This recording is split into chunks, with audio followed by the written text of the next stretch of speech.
WHOW Morning Show streams to Facebook and YouTube, brought to you by Peterson Insurance, your Pekin insurance agent in Clinton. My guest in this segment of the morning show is State Senator Sally Turner. Good morning, Sally. How are you today? Good morning, Steph. Can you hear me okay? I'm in my car. Yeah, we got you just fine. How are you today?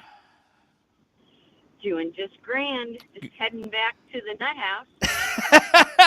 Now, what's going on in Springfield this week? What have you been up to? What are you hearing about?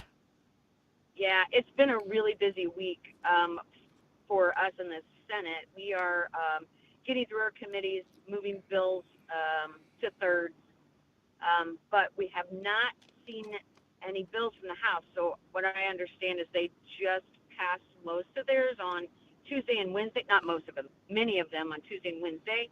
So we'll start seeing those bills come through. And the House's last day, I believe, to move theirs through committee is Friday. So we're going to see a really, really big uptick of movement in bills. Well, Sally, let's get an update before we dive into some of those things. Let's get an update on a situation we started talking about last month and was relatively fresh at the time, and that was on the heels of news that the two prisons in Lincoln were going to be torn down, and we know for sure one is going to be rebuilt at the site it is at. However, we still don't know the status and future of one of the second facility, the other facility there in Lincoln. One, what is the latest with that? Give us some background on that for folks that may not be aware of what's happening there, and we'll go from there today, Sally. Sure. Gee, many Christmas. 3 cops on one road? Okay, whatever. Anyway,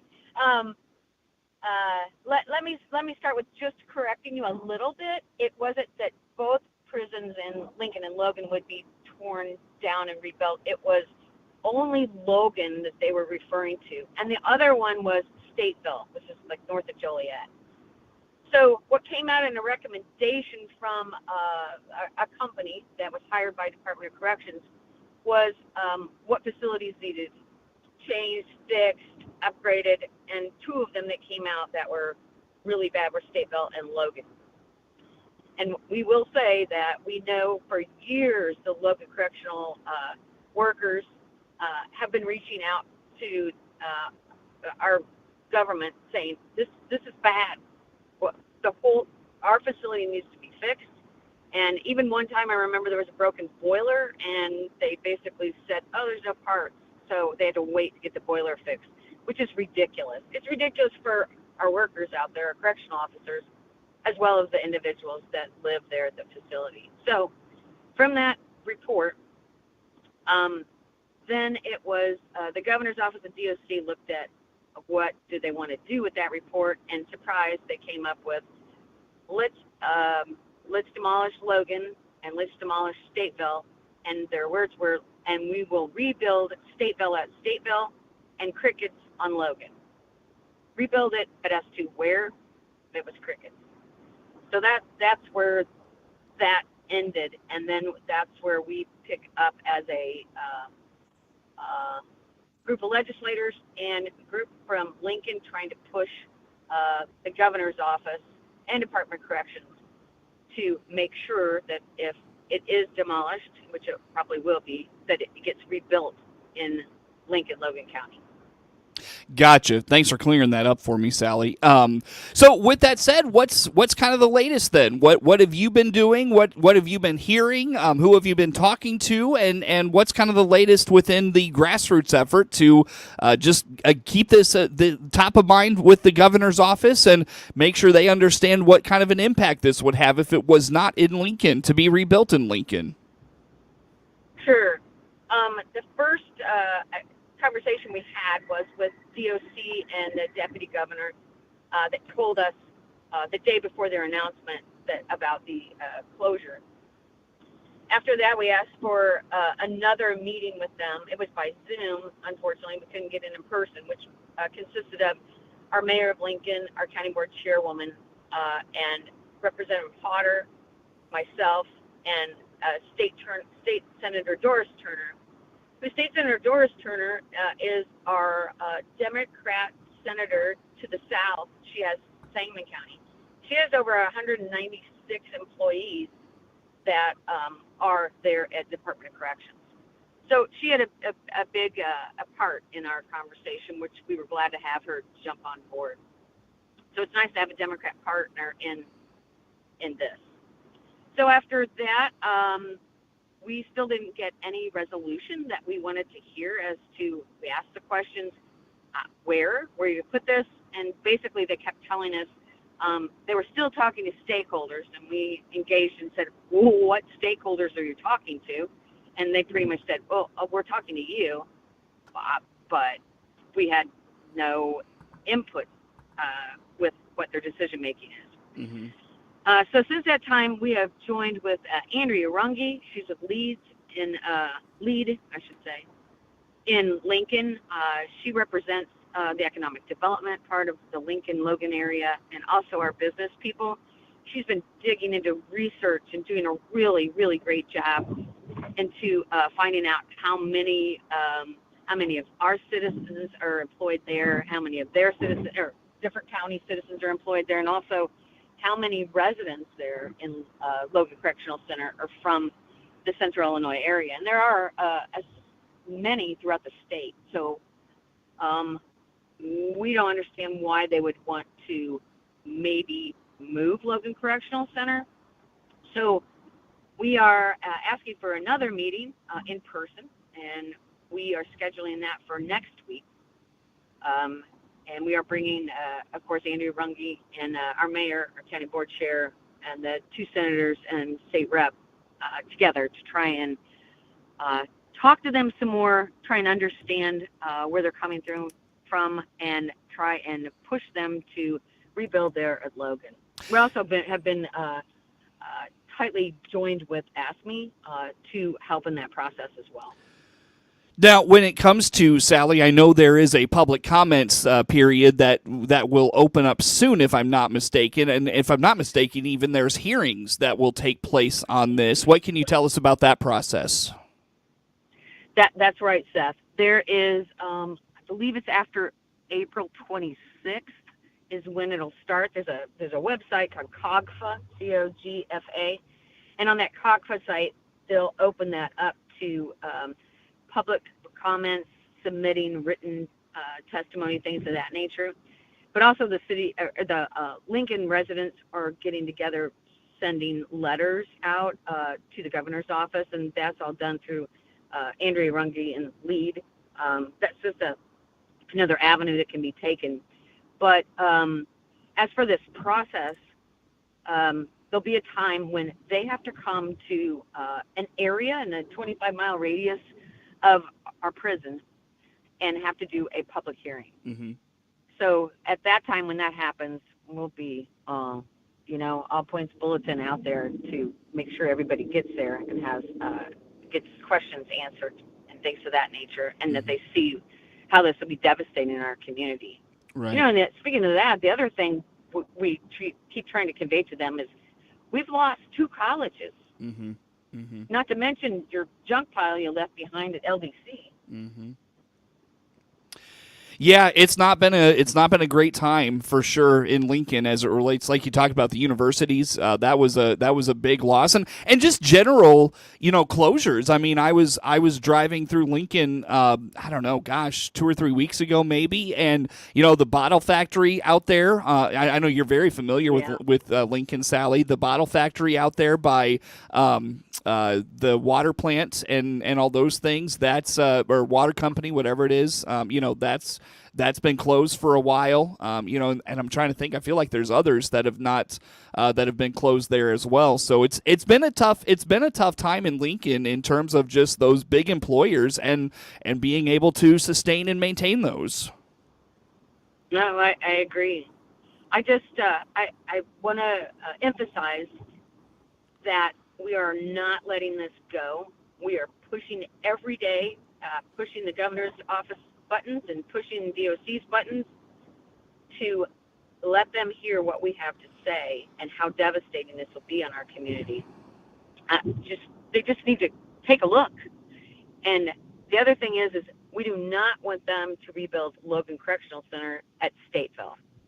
just because that they'll be building a facility for Stateville for those residents, there's no need to make it an extensive facility and put our Logan residents there, because one of the big things is we already have a trained workforce to deal with these correctional workers have been trained to deal with the women at Logan Correctional Center, and also in the mental health realm of it.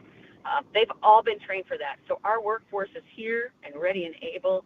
I don't know where they think that they would get people to man that in Stateville. That makes no sense. Yeah, for sure.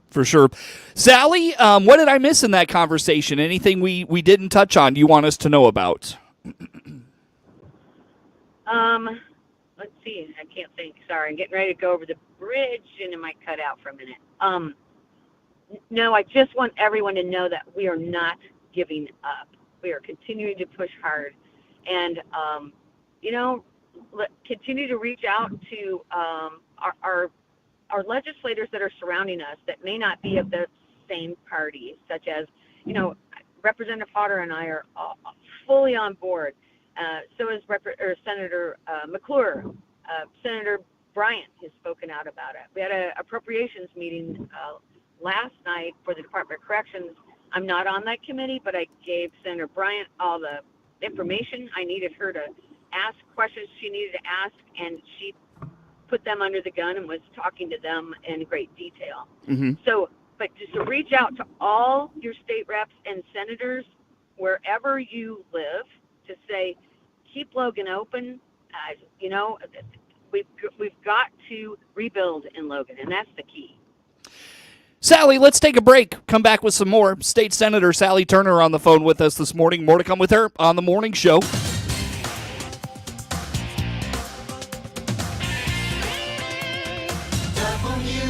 WHOW.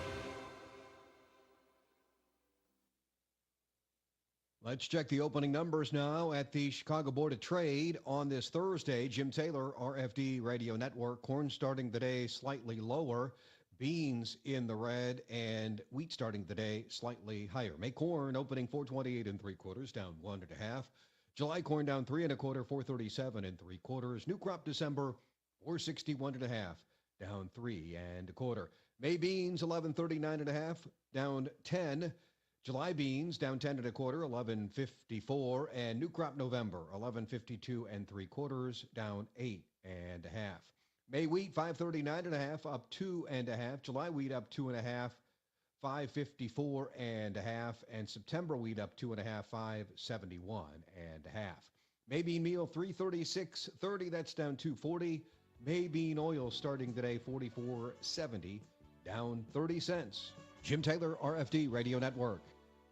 Here's another Clinton Save-A-Lot satisfied customer. Clarissa from Weldon. Actually from Bloomington, from work. It's on our way home because Bloomington just seems to be higher priced. So I come here when I can. If I absolutely have to, I'll shop in Bloomington, but I prefer to come here. The selection, I like the new store. It's clean. Everyone's friendly. It's very nice. I needed the Reams noodles. I was going to make chicken and noodles, and I couldn't find them, so I asked, and I went to that, a huge box. And his owner, Dave Jackson, says, we hope to see you soon. WHOW AM, FM, and online on the WHOW mobile app and Amazon Alexa is Central Illinois' agriculture station with over 8 hours a day of agriculture programming and our own local farm broadcaster. Tune in to WHOW. Connexus will provide local, reliable, affordable, and speed-of-light fiber internet to Clinton. Get on the install list now by clicking the Connexus icon at DeWittDailyNews.com. Fiber internet is coming to Clinton. Get on the install list now.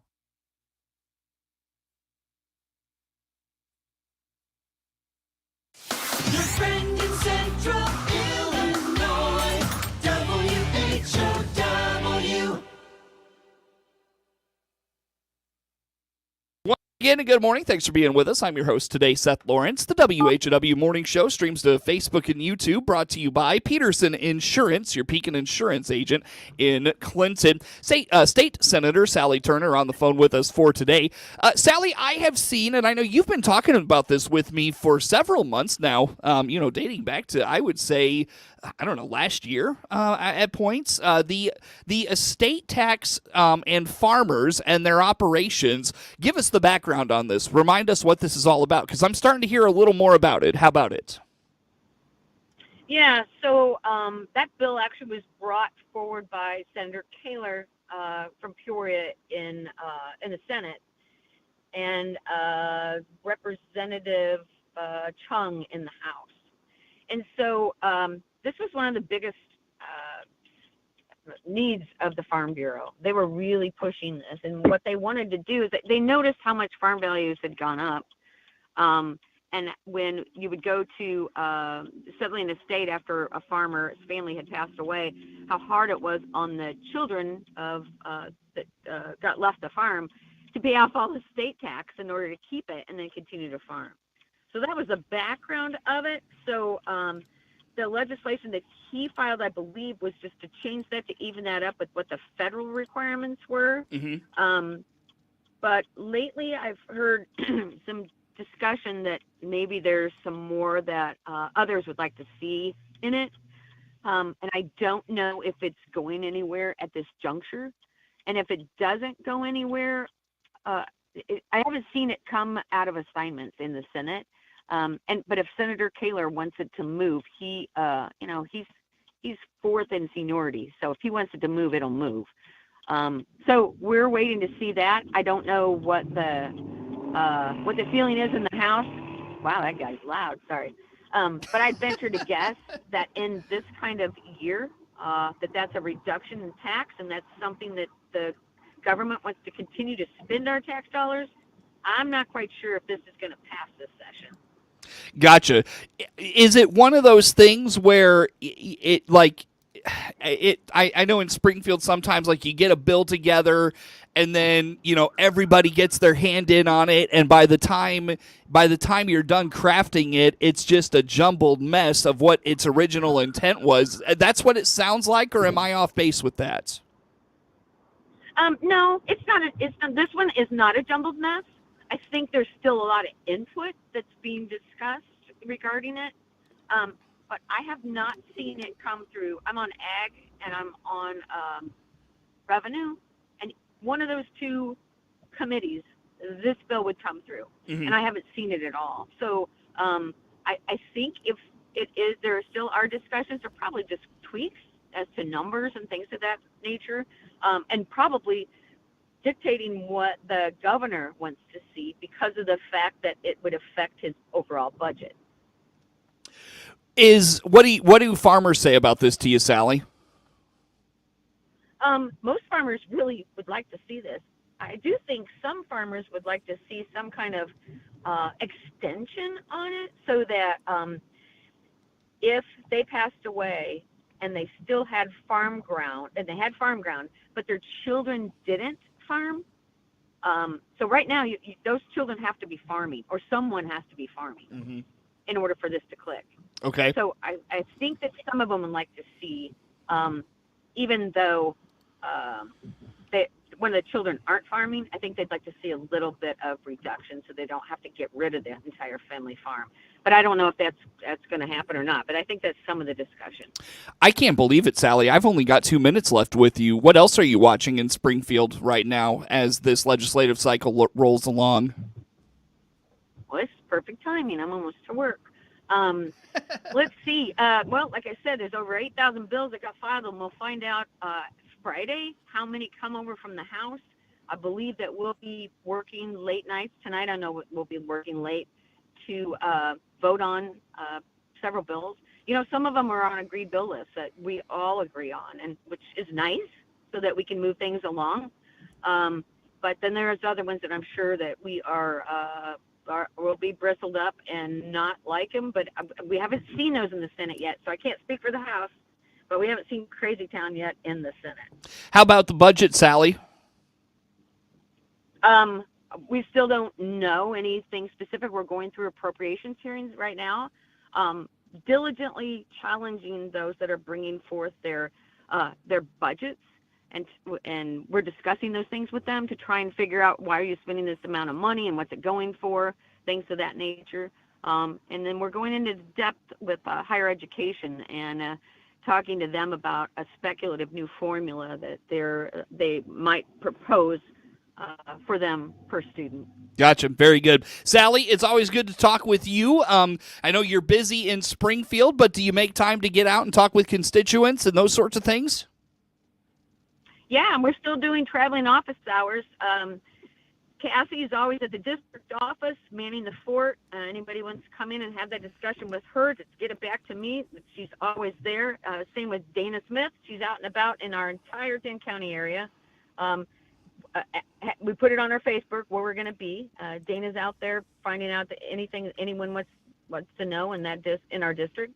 And then also Renee is maneuvering all throughout our district. She was just at Morton yesterday to breakfast. And then she comes down to the Senate too and helps me out here to navigate clients that come to Springfield from our district to come visit with us.